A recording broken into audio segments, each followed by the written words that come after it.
Hello friends, welcome to Shri channel.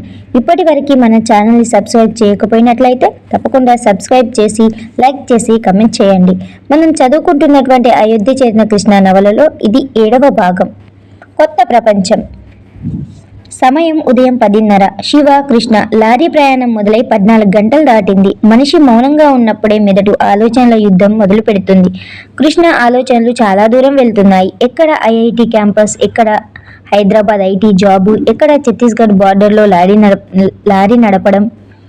జీవితంలో ఒకదానితో ఒకటి సంబంధం లేదనిపిస్తోంది కృష్ణకి. వాళ్ళ ప్రయాణం ముందుకు సాగే కొద్దీ అక్కడి ప్రజలను, వాళ్ళ జీవన విధానాలను గమనించడం మొదలుపెట్టాడు. ఛత్తీస్గఢ్ ఇప్పటికీ దేశంలో నక్సలైట్స్ పేరు ఎక్కువగా వినిపించేది ఈ రాష్ట్రంలోనే. అక్కడ ఎంతో మంది గిరిజన ప్రజలు ఈ రోజుకి కూడా అభివృద్ధికి చాలా దూరంగా బ్రతుకుతున్నట్లు కనిపిస్తుంది. కొన్ని చోట్ల ఒక రాష్ట్రానికి మరో రాష్ట్రానికి మధ్య దూరం 50 నుండి 100 కిలోమీటర్లే ఉన్నా జీవన విధానాల్లో మాత్రం అనేక మార్పులు గమనించవచ్చు.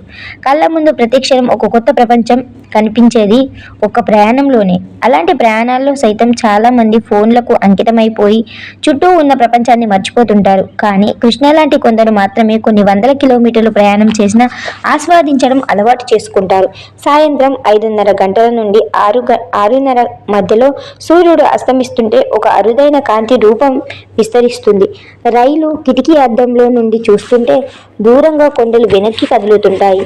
విశాలమైనటువంటి మైదానాలు, పంట పొలాలు, పగలంతా పనులు చేసుకొని అలసిపోయి ఎద్దుల బండి మీద తిరిగొచ్చే రైతులు, సంతృప్తి చిరునవ్వులు, భుజాన బరువుని మోస్తూ బడి ముగిసిందని ఆనందపడుతూ ఇంటికి నడిచే కల్మషం లేని చిన్నపిల్లల అడుగులు, ప్రాంతంతో సంబంధం లేకుండా అరుగుల మీద కూర్చొని నలుగురు పంచుకునే మాటలు ఎన్నెన్నో ఉంటాయి. బతుకు యుద్ధాలను చీల్చుకొని నువ్వు ప్రయాణం చేస్తున్న రైలు ఒక శబ్దం చేస్తూ ముందుకు వెళ్తుంది. అదే రైలు మళ్ళీ ఎక్కుతావో లేదో తెలియదు. నీ పక్కన కూర్చున్న అదే బాటసారిని మళ్ళీ కలుస్తావో లేదో కూడా తెలియదు. నవ్వుతూ 4 మాటలు మాట్లాడుతూ వచ్చి రాని భాష అయినా తప్పులేదు. మనిషి జీవితం మళ్ళీ రైలు ప్రయాణం.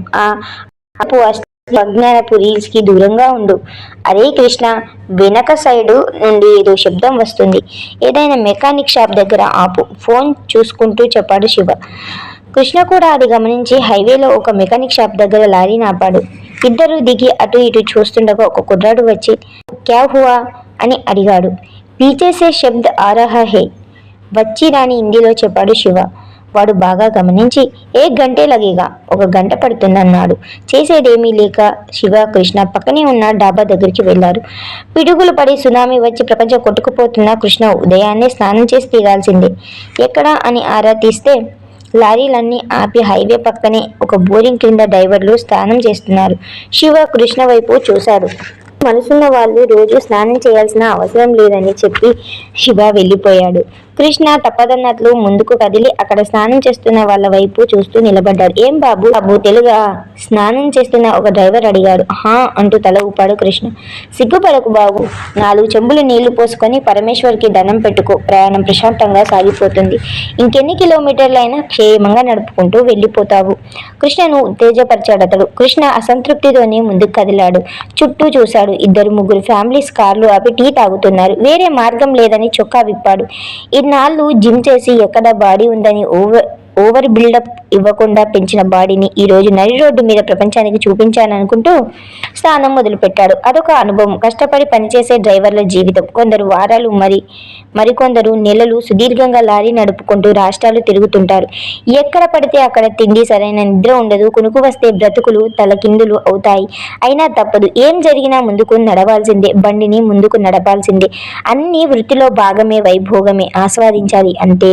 చేసే పనిని దైవంలా భావిస్తే ఏదో ఒక రోజు జీవితానికి దీపంలా వెలుగునిస్తుంది. ప్రతి కష్టంలో ఆనందం తప్పకుంటుంది. అది అర్థమైన రోజు జీవితం నీకు ఎన్నడూ కనపడని ఒక కొత్త కోణంలో దర్శనం అవుతుంది.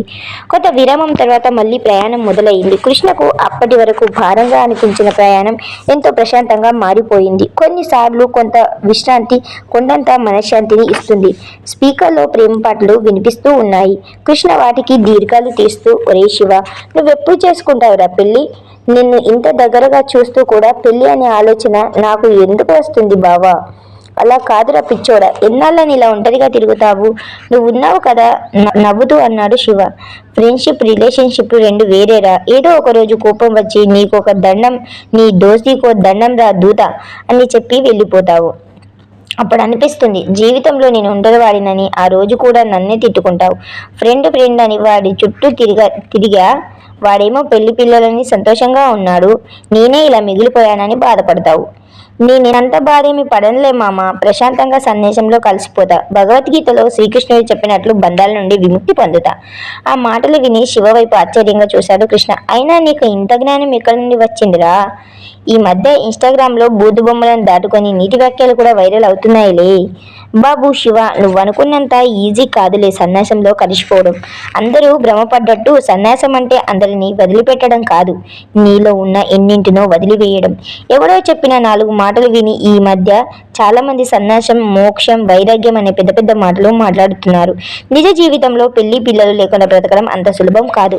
నువ్వు హిమాలయాలకు వెళ్ళి 4 రోజులు గడిపాక చలికి తట్టుకోలేక ఇంటికి వచ్చేయాలని అనిపిస్తుంది. నేను మంచి బెడ్షీట్ తీసుకుపోతా. కృష్ణ మాటలకు అడ్డు తగిలాడు శివ. అరే అప్పడం, చెప్పేది విను. నువ్వు కూడా పెళ్లి చేసుకో. ఎందుకంటే వయసు పెరిగే కొద్దీ మనిషికి ఒక తోడు ఎంతో అవసరం. 40 ఏళ్ళప్పుడు 50 ఏళ్ళప్పుడు కూడా జనాలు రెండో పెళ్లిళ్ళు చేసుకునేది ఏదో సుఖపడాలని కాదు, ఒక ఎమోషనల్ బాండ్ కోసం. ఇప్పుడు 25-30 మధ్యలో ఉన్నాం కాబట్టి ఏదైనా చేయగలం, ఎలా అయినా బతకగలమని అనిపిస్తుంది. కానీ ఒక వయసు దాటాక మనసు మాటే వినదు. ఒంటరితనం చాలా భయంకరమైంది. అది కొంతకాలం అయితే స్వర్గంలా ఉంటుంది, శాశ్వతమైతే దాన్ని మించిన నరకం మరొకటి ఉండదు.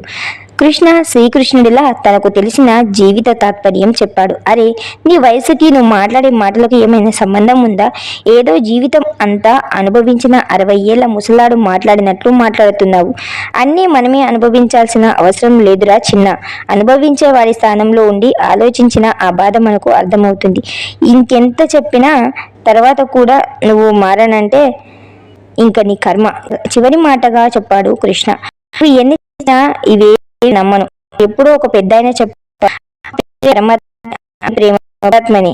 శివ చెప్పిన సమాధానానికి కృష్ణ కూడా నవ్వు ఆగలేదు. మళ్ళీ ఆలోచనలు గతం వైపుకు వెళ్ళాయి. శ్రీశైలం ట్రిప్ తర్వాత అనుష కృష్ణ మధ్య ప్రేమ తారస్థాయికి చేరుకుంది. తదుపరి పెళ్లి గురించి ఆలోచనలు మొదలయ్యాయి. ఏం చేయాలి, ఎలా చెప్పాలి, ఎటువైపు నుంచి మొదలని అనుష ఆలోచిస్తోంది. కృష్ణకు తన వైపు నుండి తనకంత భయం లేదు, ఇంట్లో ఒప్పించగలననే నమ్మకం ఉంది. కానీ ఎలా మొదలు పెట్టాలన్నదే తనకు కూడా అర్థం కాని సమస్య. కృష్ణ సొంత ఊరు నంద్యాల జిల్లాలో ఒక చిన్న పల్లెటూరు. వాళ్ళ నాన్న లారీ డ్రైవర్. ఎన్నో ఏళ్ళు ఒకరి కింద డ్రైవర్గా కష్టపడి డబ్బులు దాచుకొని కొంత స్థలం ఉంటే అమ్ముకొని మరీ లారీ ఒకటి కొనుక్కున్నాడు. రామయ్య చిన్నప్పటి నుండి వాళ్ళ నాన్న చెప్పే కథలు విని నీతి, న్యాయం, ధర్మం అని బ్రతికేవాడు. మహాభారతం, రామాయణం పూర్తిగా చదవడం, అందులో మంచిని ఆచరించడం అలవాటుగా చేసుకున్నాడు. అదే అలవాటు కృష్ణ కూడా అలవర్చుకున్నాడు. రామయ్య ముక్కుసూటి మనిషి, గొప్ప వ్యక్తిత్వం కలిగిన వ్యక్తి. నాకు సొంత లారీ ఉంది, ఎలా అయినా బ్రతకగలను. నా 2 తమ్ముళ్లకు జీవన ఆధారం లేదని పెద్దల ఆస్తి సైతం వదులుకున్నాడు. తనని మోసం చేసి వెళ్ళిన క్లీనర్ కొడుకుని కూడా తన కొడుకుతో సమానంగా పెంచుకుంటూ వచ్చాడు.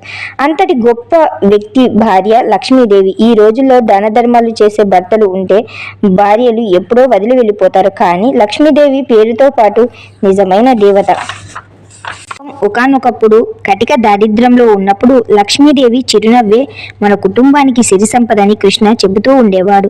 కొడుకుని అంత గొప్పగా పెంచింది ఆ తల్లి. అంత మంచి అంత గొప్ప అయినా ఒక సంవత్సరంలో కృష్ణ దారి జీవితం అంతే వాడికే బలమైన దెబ్బలు తగిలేలా చేస్తుంది. వచ్చే ప్రతి సమస్య అనుభవమే. కష్టంలో కార్చే ప్రతి కన్నీటి చుక్క రేపటికి ఒక ఆయుధమే. కృష్ణ తన గత 10 ఏళ్ల జీవితంలో ఎన్నో తెలుసుకున్నాడు. చిన్న వయసులోనే పోలీస్ స్టేషన్లో అరెస్ట్ అయిన తర్వాత కృష్ణ తనని తాను గొప్పగా నిర్మించుకున్నాడు. తండ్రిలానే ఏది ధర్మం, ఏది న్యాయం అని ఆలోచించే స్థాయికి చేరుకున్నాడు. ఒక్కోసారి పూర్తిగా కూలిపోయాకే కొత్త నిర్మాణాలు మొదలవుతాయి. సిటీలో చేస్తున్న తర్వాత చాలా రోజుల కృష్ణ, శివ ఇద్దరు వర్షం కురుస్తుంటే లక్ష్మీదేవి వేడివేడి పకోడీలు చేస్తున్నారు. టీవీ చూస్తున్నారు. వర్షం తగ్గిపోయాలని కృష్ణ, శివ షూ వేసుకుంటున్నారు. ఏరా, పెళ్లి పెటాకుల గురించి ఏమైనా ఆలోచన ఉందా, లేక ఇలానే గాలికి తిరుగుతూ ఉండిపోతారా అడిగాడు రామయ్య. మౌనంగా ఉన్నారు ఇద్దరును. కాదురా, పెళ్లి చేసుకొని పిల్లని కనాల్సిన వయసులో ఇంకా ఈ క్రికెట్లని తిరుగుతారు ఏంట్రా? అలా అని ఏమైనా పెద్ద ఆటగాళ్ళ అంటే అది కాదు. మీకంటే చిన్న వయసున్న వాళ్ళు ఐపీఎల్లో ఆడుతున్నారు, మీరున్నారు ఎందుకు? మీ వయసున్న ధోని కూడా ఇంకా అంత బాగా క్రికెట్ ఆడుతున్నాడు. నువ్వేమో 4 మెట్లెక్కితే 4 రోజులు నొప్పులు అంటావు. ఎలా బాబాయ్? శివ: నీకు చిన్న పెద్ద తేడా లేకుండా పోతోందిరా, నువ్వు నోరు ముయ్యిరా శివ. శివ రామయ్య దగ్గరకు చేరుకొని మెడ మీద మర్దన చేస్తూ, నిజాలు చేదుగా ఉంటాయి బాబాయ్ అనేసరికి మళ్ళీ అందరూ నవ్వులు. రాత్రి 10 అయ్యింది. కృష్ణ అనుషతో ఫోన్లో మాట్లాడుతూ 30 నిమిషాలు గడిచింది. రామయ్య గమనిస్తూనే ఉన్నాడు. ఏరా శివ, వీడేంటి గంటలు గంటలు ఫోన్లో మాట్లాడుతున్నాడు? ఎవరు అటువైపు నుండి అడిగాడు రామయ్య. ఇంకా ఎవరు? మీకు కాబోయే కోడలు అంటూ బాంబు పేల్చాడు శివ. రామయ్య శివ కృష్ణతో ఎప్పుడూ ఒక ఫ్రెండ్ లాగే ఉండేవాడు. అదే ధైర్యంతో అంత పెద్ద విషయాన్ని కూడా శివ సులభంగా చెప్పేశాడు. కానీ పెళ్లి అనేది జీవితంలో చాలా ముఖ్యమైన విషయం. దానికి ఏ తల్లిదండ్రులైనా అంత సులభంగా నిర్ణయాలు తీసుకోరు. రామయ్య లక్ష్మీదేవి కృష్ణపై ప్రశ్నల వర్షం కురిపిస్తూ ఉన్నారు. కృష్ణ ఎందుకు అంత త్వరగా చెప్పేశావు అన్నట్లు కృష్ణ శివ వైపు చూస్తూ ఉన్నాడు. కానీ ఏం మాట్లాడకుండా లోపల నవ్వుకుంటూ మౌనంగా ఉన్నాడు శివ. మేము ఇన్ని ప్రశ్నలు అడుగుతుంటే అలా బెల్లం కొట్టిన రాయిలా ఉండిపోతావేంట్రా? అడిగింది లక్ష్మీదేవి. నేను హైదరాబాద్ వెళ్ళినప్పటి నుండి చాలా మంది అమ్మాయిలను చూశాను, ఎంతో మందితో పని చేశాను. కానీ ఈ అమ్మాయిలో ఒక ప్రత్యేకత ఉంది. తను అందరిలా కాదు. మీరు ఈ రోజుల్లో కూడా క్యాస్ట్ అది ఇది అని మూర్ఖంగా మాట్లాడకండి, బయటపడ్డాడు కృష్ణ. ఈ వయసులో ప్రతి ఒక్కరు అలానే అనుకుంటారు. అందరిలాంటి అమ్మాయి కాదని, ఆకాశం నుండి దిగివచ్చిందని. అసలు పెళ్ళంటే అటు 7 తరాలు ఇటు 7 తరాలు చూడాలంటారు. మీరేమో 1-2 నెలల్లో అని నిర్ణయం చేసుకుంటారు. అసలు వాళ్ళెవరు? వాళ్ళ కుటుంబం ఏంటి? అసలు మనతో పొందుతారా? ఎన్ని ఆలోచించాలి. ఎంత ప్రపంచం ముందుకు వెళ్ళినంత మాత్రాన మా భయాలు మాకుండవా? ఇవి జీవితాలు కృష్ణ. ఆవేశంగా నిర్ణయాలు తీసుకొని తర్వాత బాధపడితే ప్రయోజనం ఉండదు. పెళ్లి అంటే మీరు అనుకున్నంత చిన్న విషయం కాదు. 1కి 10 సార్లు ఆలోచించాలి, నలుగురిని విచారించుకోవాలి, బలంగా చెప్పాడు రామయ్య. అప్పటికే సమయం రాత్రి 11 అయ్యింది. కృష్ణ వాళ్ళ అమ్మ దగ్గరకు వెళ్ళి, నా గురించి వదిలేయండి, ఆ అమ్మాయి మిమ్మల్ని గౌరవంగా గొప్పగా చూసుకుంటుంది, ఇది నా ప్రమాణం అన్నట్లు చేతిలో చేయి పెట్టి చెప్పాడు. మమ్మల్ని ఏదో ఒక మాయ మాటలు చెప్పి ఒప్పిస్తావులే, మరి వాళ్ళ ఇంట్లో ఒప్పుకోవాలిగా? శివ మరో ప్రశ్న తెలివిగా అడిగాడు. టాపిక్ అంతా డైవర్ట్ అయిపోయింది.